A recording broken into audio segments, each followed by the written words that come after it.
Assalamualaikum warahmatullahi wabarakatuh.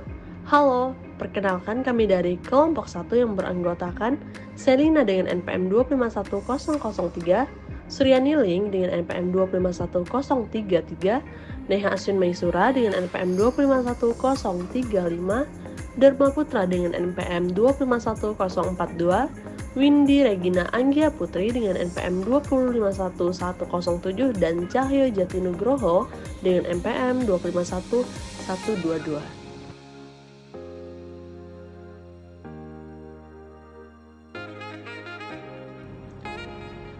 Jadi, di video ini kami akan menjelaskan tentang negosiasi yang memuat pengertian, tujuan, manfaat, prinsip, kelebihan dan kelemahan negosiasi, serta video penyelesaian sengketa melalui negosiasi dan diakhiri dengan kesimpulan. Negosiasi adalah bentuk interaksi yang dilakukan untuk mencapai suatu kesepakatan. Negosiasi ini biasa dilakukan di antara dua pihak atau lebih dengan kepentingan yang saling bertentangan dan berkehendak untuk memecahkan masalah yang dihadapinya bersama. Nah, pada beberapa kasus, negosiasi melibatkan pihak ketiga yang disebut sebagai negosiator. Negosiator ini berperan sebagai penengah bagi pihak yang melakukan negosiasi dan biasanya memiliki keahlian dalam negosiasi serta etika bisnis yang baik. Adapun tujuan dari negosiasi ini adalah yang pertama, mencapai kesepakatan bersama yang memiliki kesamaan persepsi, pengertian, dan persetujuan. Yang kedua, mengurangi perbedaan porsi dan konflik pada tiap pihak. Yang ketiga, menyatukan semua pendapat sehingga bisa menguntungkan kedua belah pihak atau lebih dalam negosiasi, atau mencapai win-win solution. Yang keempat, mengatasi atau menyesuaikan perbedaan untuk memperoleh sesuatu dari pihak lain tanpa dipaksakan. Manfaat negosiasi adalah agar terciptanya kerjasama antar institusi, badan usaha, atau perseorangan untuk melakukan suatu kegiatan atau usaha bersama atas dasar saling pengertian. Dengan adanya jalinan kerjasama inilah, maka tercipta proses-proses transaksi bisnis dan kerjasama yang efektif. Negosiasi didasari atas 1. Trust, kepercayaan atau amanah, dan verifikasi. 2. Memisahkan pribadi dan masalah. 3. Fokuskan pada substansi, common interest atau compatible interest, bukan posisi. 4. Kreatif mencari option. 5. Keterbukaan, kejujuran, dan keadilan berdasar kriteria objektif. 6. Jauhi dari sikap manipulatif. Segala sesuatu tentu memiliki kelebihan dan kekurangan, termasuk dalam negosiasi.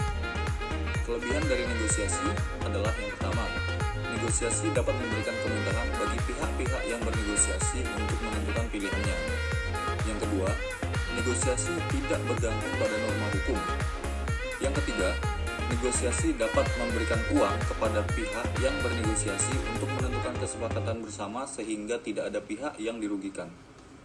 Lalu yang keempat, semua pihak berhak memperoleh kesepakatan untuk menjelaskan berbagai persoalan ketika bernegosiasi. Untuk kelemahan dalam bernegosiasi adalah yang pertama, negosiasi tidak dapat berjalan lancar tanpa adanya kesepakatan antara pihak-pihak yang bernegosiasi. Yang kedua, tidak efektif jika dilakukan oleh pihak yang tidak berwenang. Yang ketiga, sulit untuk melakukan negosiasi apabila posisi pihak-pihak yang melakukan negosiasi tidak seimbang. Yang keempat, ketika bernegosiasi, hasilnya tidak dapat diputuskan secara langsung. Yang kelima, dapat membuka kekuatan dan kelemahan salah satu pihak. Berikut adalah contoh penyelesaian sengketa dengan metode negosiasi. PT Headline adalah sebuah perusahaan yang bergerak di bidang kertas. Perusahaan tersebut baru berdiri 2 tahun lamanya dan mendapat banyak suntikan dana dalam bentuk investasi oleh PT Jaya Abadi. PT Jaya Abadi pun menjadi pemegang saham terbesar di PT Headline. Namun di tahun ketiga berdirinya PT Headline, penjualannya sangat merosot yang mengakibatkan profitnya pun ikut turun. Sehingga PT Headline pun mengalami kerugian yang sangat besar. Melihat situasi tersebut, PT Jaya Abadi pun ingin menghentikan investasinya di PT Headline. PT Headline merasa apabila investasi dari PT Jaya Abadi tidak ada lagi, akan sangat membuat kondisi PT Headline semakin terpuruk.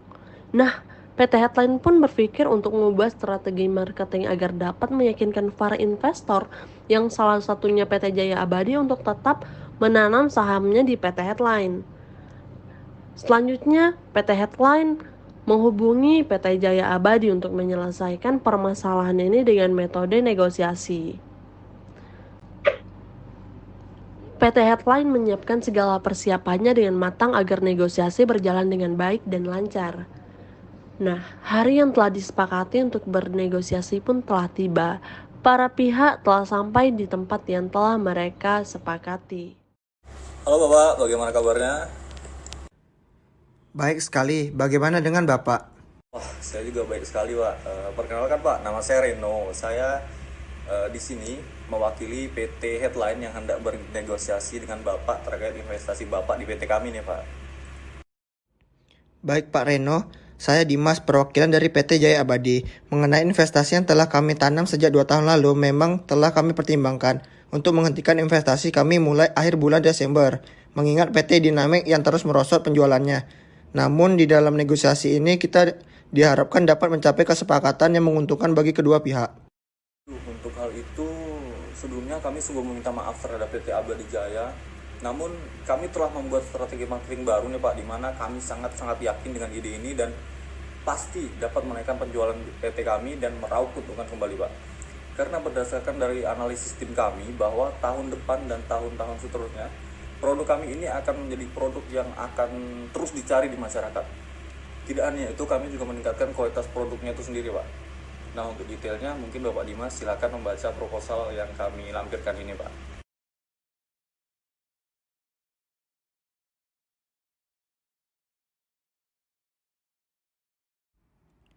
Proposalnya sangat baik Pak Reno, tapi dalam poin ketiga kami kurang setuju karena PT kami hanya mendapat extra profit 2,3% di luar dividen. Karena mengingat PT Headline mengalami kerugian baru-baru ini, membuat kami menaruh resiko besar apabila tetap berinvestasi di PT Headline.